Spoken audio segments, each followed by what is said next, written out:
अगर यहाँ पे हाइब्रिडाइजेशन नहीं होता है और आप सोच रहे हो कि सब एक साथ कंबाइन होके हाइड्रोजन है और सभी एक 2s के साथ जुड़ेगा और 3 2p के साथ जुड़ेगा, तब जो मॉलिक्यूल हमें मिलने वाला था CH4, वो किस तरह से था कि where if 1s of hydrogen, ये वाला 1s of hydrogen and 2s of hydrogen can overlap on any axis, दोनों स्फेरिकल ही है, तो दोनों स्फीयर तो कोई भी एक्सिस पे आराम से सिग्मा बॉन्ड बना देंगे। लेकिन when your hydrogens 1s and carbons 2p, your hydrogens 1s, carbons 2px, 2py, 2pz will combine, it's going to form 3 bonds which are perpendicular to each other, and the bond length between carbons 2s and hydrogens 1s orbital overlapping is like shorter than 2p and 1s.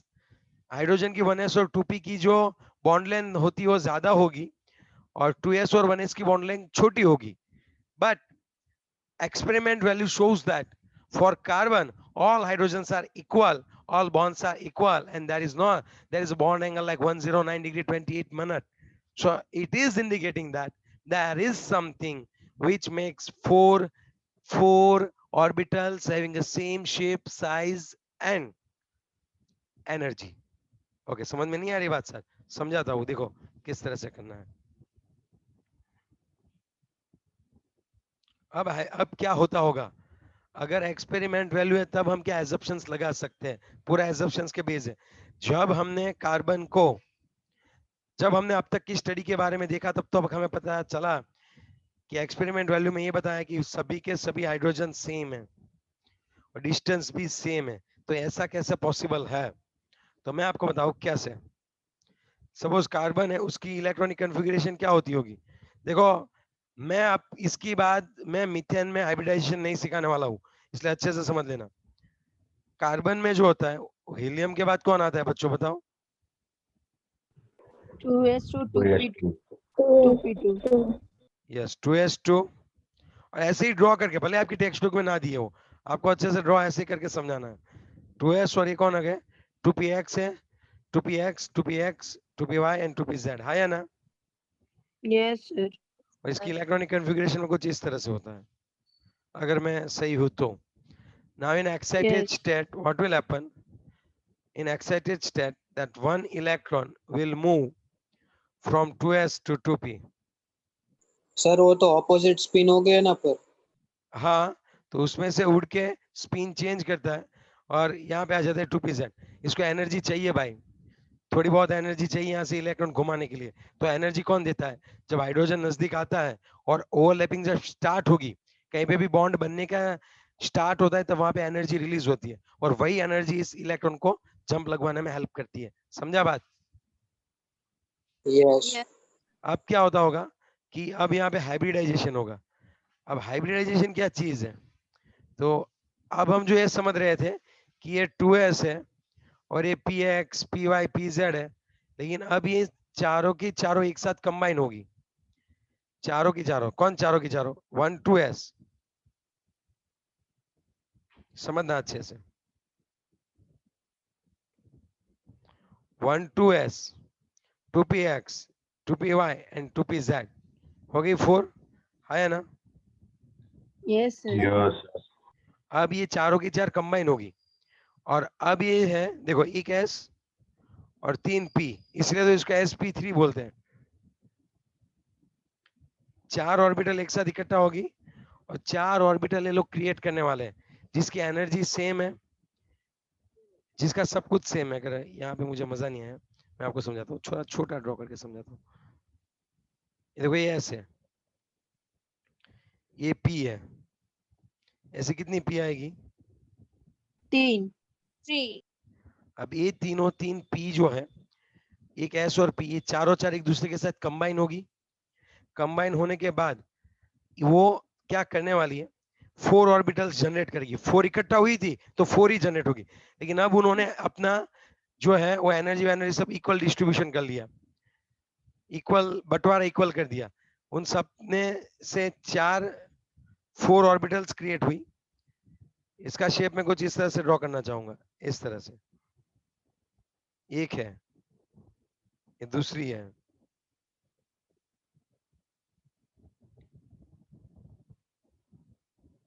ये तीसरी, और यहां से एक चौथी। Tetrahedral को arrange होगी, क्यों? 4 ऑर्बिटल्स है, उनकी एनर्जी सेम है, उन सभी के पास एक एक इलेक्ट्रॉन है। आप देख सकते हो सभी ने एक एक इलेक्ट्रॉन ले लिया। सर एक तो स्पीयर नहीं आएगा, क्या? एक स्पीयर नहीं आएगा, एस ऑर्बिटल है तो। अबे गधे, सब मिक्स हो गई ना। अब कोई स्फीयर भी है नवीन, सबका रिजल्टिंग शेप दो ड्रॉ किया है मैंने। इन सबका रिजल्टिंग शेप ऐसे होता है, ऐसे छोटा वाला लॉब और ये बड़ा वाला लॉब। अभी रिजल्टिंग है, समझा तू? अब ऐसी 4 ऑर्बिटल्स आई। अब यार अब थोड़ी ना ऐसे मिक्स होने से पहले वो ऐस हुआ करती थी। अब तो ये चारों की चार कंबाइन हो गई और 4 नई ऑर्बिटल्स क्रिएट की, और उन चारों ने एक एक इलेक्ट्रॉन अपने आप ले लिया। समझा तू बात? यस। और इलेक्ट्रॉन इलेक्ट्रॉन के बीच में क्या होता है? रिपल। रिपल्शन। और अगर तुझे 4 ऑर्बिटल्स को 3D में रखना है तो तू कैसे रखेगा? टेट्राहेड्रल। हो गया क्लियर पॉइंट तुम्हारा? Yes sir. अब क्या करें? अब कौन आएगा? अब 4 हाइड्रोजन आएंगे। ये हाइब्रिडाइजेशन हो गया sp3। ये 4 ऑर्बिटल है, उन सभी को sp3 नाम बुलाते हैं। कौन सा नाम है? सभी के सभी कौन से ऑर्बिटल है अभी? sp3। तो जैसे मैं यहाँ पे sp3 लिखो, आपके दिमाग में तुरंत पता होना चाहिए कि ये कैसे जनरेट हुई होगी। एक s और 3 p कंबाइन हुई होगी, 4 ऑर्बिटल्स क्रिएट हुई होगी, और उसमें से एक ये है। समझे आप? Yes sir. यस अब सर। सबकी एनर्जी सेम, सबके शेप सेम। अब जो हाइड्रोजन है वो कौन सी अपनी ऑर्बिटल लेके आएगा बताओ? आप इस sp3 के एस साथ, वाली। S orbital. अभी इन सब के साथ हाइड्रोजन की कौन आएगा? 1s। S orbital. तो अब अगर यहाँ पे 1s आ गई ये सभी sp3 के साथ, तो अब यहाँ पे मैं CH4 लिखूंगा। क्यों? 4 हाइड्रोजन आके जुड़ गए। चलो सर नीचे भी तो जोड़ो। हाँ, ये देखो यहाँ पे एक आया पूरा, और उसने अपना खुद का इलेक्ट्रॉन यहाँ पे रख दिया। आई बात समझ में आपको? एक यहाँ पे आया, यस सर। Yes sir. एक यहाँ पे आया। हाँ, अब जो हमारे अजम्पशंस है वो हमारे एक्सपेरिमेंट वैल्यू से मिलते जुलते हैं। अब देखो, अब अगर मैं ड्रॉ करना चाहूँ भी, तब मैं कैसे ड्रॉ कर सकता हूँ? यहाँ पे कार्बन, सबकी एनर्जी और ये सब कुछ सेम है।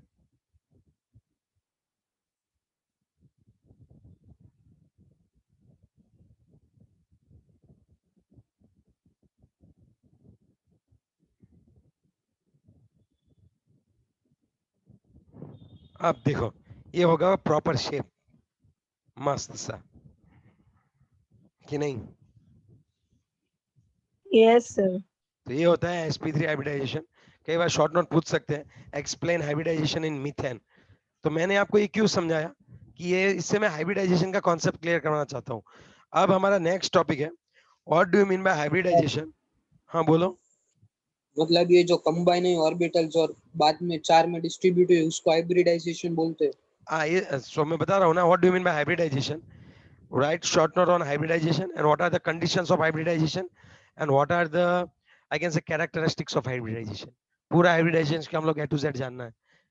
तो हमें मतलब आपको पता चल ही गया है पूरा, लेकिन लिखना भी तो पड़ेगा अभी। तो 4.6 पे आओ। What do you mean by, उसका जो पहला पैराग्राफ है, What do you mean by hybridization and hybridized orbital? Yes or no? उसके ऊपर का बाकी है strength of sigma and pi bond. हो गया वो बताया ना सर आपने, सिग्मा का Weak ज्यादा और होता है, पाई strong। का कम होता है। रो भी बताया। ओवरलैपिंग जो एक्सिस से होती है वो बढ़िया ओवरलैपिंग होती है, वो स्ट्रांग होता है, और पैरेलल होती है वो वीक होता है। मैंने बता दिया वो। Okay yes sir. सर। और सर मेरा एक डाउट है, हाँ तो बोलो। जो फ्लोरीन होता है उसकी इलेक्ट्रॉनिक कॉन्फ़िगरेशन उसके पास 9 इलेक्ट्रॉन होते हैं, तो 55 होता है, तो 2s में से एक इलेक्ट्रॉन ले क्यों नहीं लेता स्टेबल होने के लिए? ओके, एनर्जी गैप ज्यादा होता होगा 2s और 2p के बीच में, तब नहीं लेगा। वो तो बाद में क्रोमियम में भी ऐसा होगा ना, तो नहीं, एनर्जी गैप। क्रोमियम में मैंने लिखवाया था energy gap between 3d and 4s is less.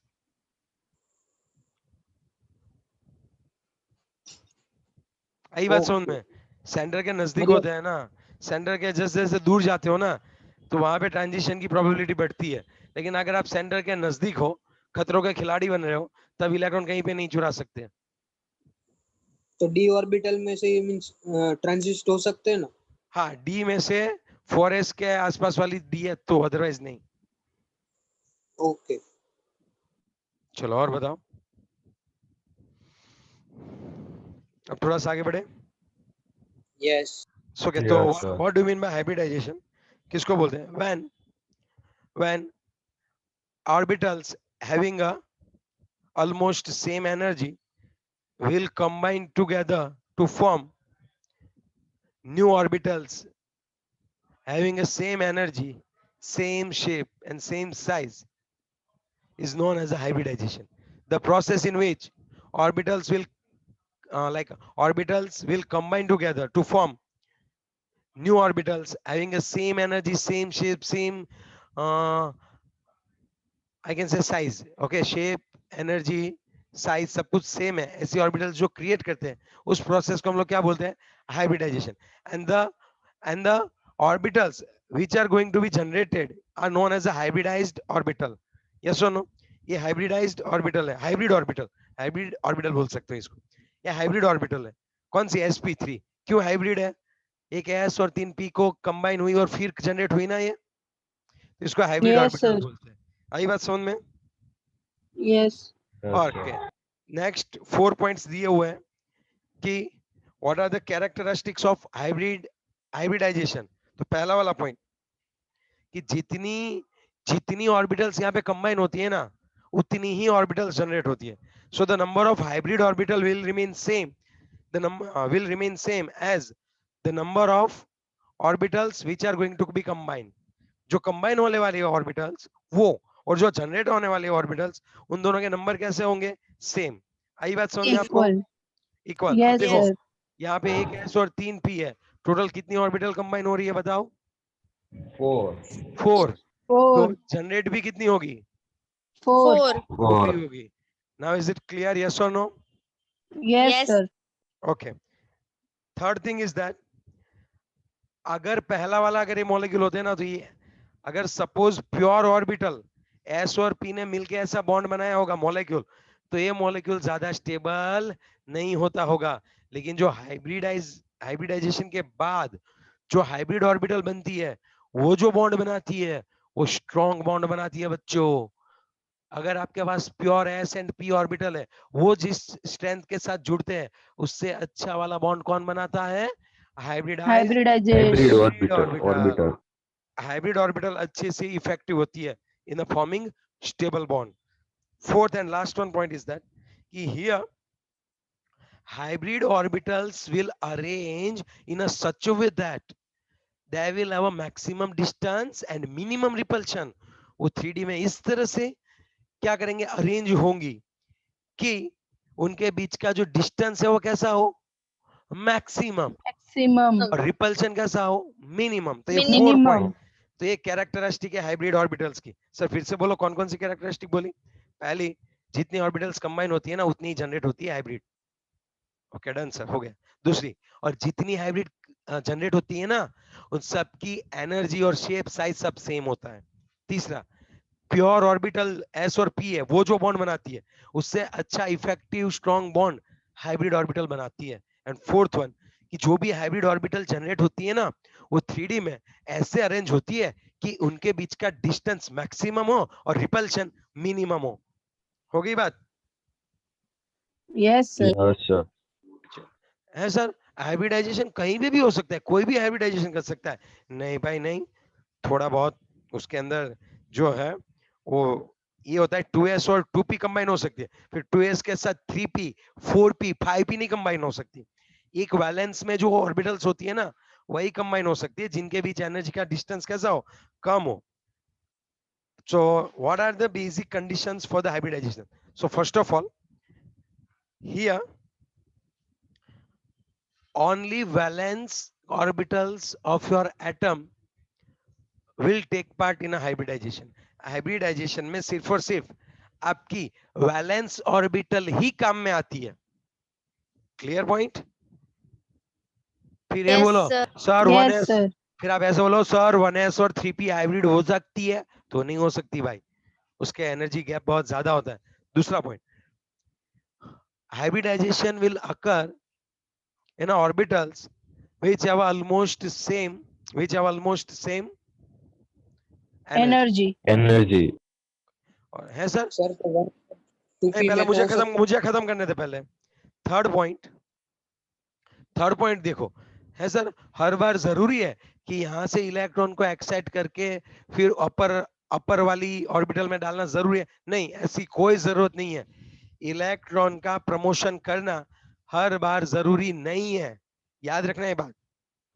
और दूसरा सर, हर बार एक एक इलेक्ट्रॉन हो जरूरी है? नहीं, अगर वहां पे 2 इलेक्ट्रॉन हो, पूरी एम्प्टी हो, तब भी वो हाइब्रिडाइजेशन में टेक पार्ट कर सकती है। 4 कंडीशंस। पहली वाली क्या? एक ही बैलेंस में होनी चाहिए। दूसरी वाली, एनर्जी का गैप कम होना चाहिए। तीसरा, जरूरी नहीं है कि प्रमोशन हो तब भी हाइब्रिडाइजेशन हो। प्रमोशन नहीं होगा इलेक्ट्रॉन का तब भी हाइब्रिडाइजेशन हो सकता है। एंड फोर्थ पॉइंट, जरूरी नहीं है कि वहां पे अनपेयर्ड इलेक्ट्रॉन हो। फुलफिल अगर है, अगर 2 इलेक्ट्रॉन मौजूद है, फिर भी वहां पे हाइब्रिडाइजेशन होगा, वो हम देखने वाले हैं आगे। हाँ, अब पूछ सकता है गिड़िया तू। सर तो 1s और 2p में तो हो सकता है ना हाइब्रिडाइजेशन? नहीं, हाइब्रिडाइजेशन नहीं हो सकता, दोनों कंबाइन हो सकती है, हाइब्रिडाइजेशन नहीं हो सकता। तो कंबाइन सिर्फ मीन सेम ऑर्बिटल के साथ ही हो गया, s के साथ p नहीं, के मैं साथ? ऐसा यार क्या गधे जैसी बात कर रहा है। सर यहाँ पे वैलेंस अरे 2s शेल सर के तो साथ। टू, हुई, हाँ 2s के साथ 2p तो हुई sp3 में। सर 3s के साथ 3p होगी। हाँ, बैलेंस होगी। नहीं, जरूरी नहीं, आगे पीछे हो सकता है, समझना, थोड़ा आगे पीछे चलेगा, लेकिन वो पर बैलेंस में सर होनी एनर्जी चाहिए। कम होनी चाहिए ना, तो एनर्जी का डिफरेंस कम होना चाहिए, एनर्जी नहीं कम होनी चाहिए। दोनों हाँ वही ऑर्बिटल डिफरेंस। सेम होनी चाहिए। डिफरेंस की बात मैं नहीं कर रहा था। चलो और बताओ। हाँ गेड़िया, पता चला तुझे मैं क्या बोला? यस। हाँ तो ठीक है।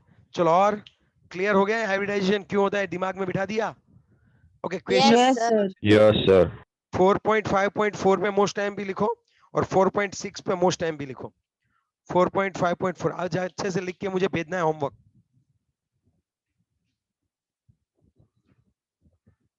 पूरा सर कंसेप्चुअल। 0.4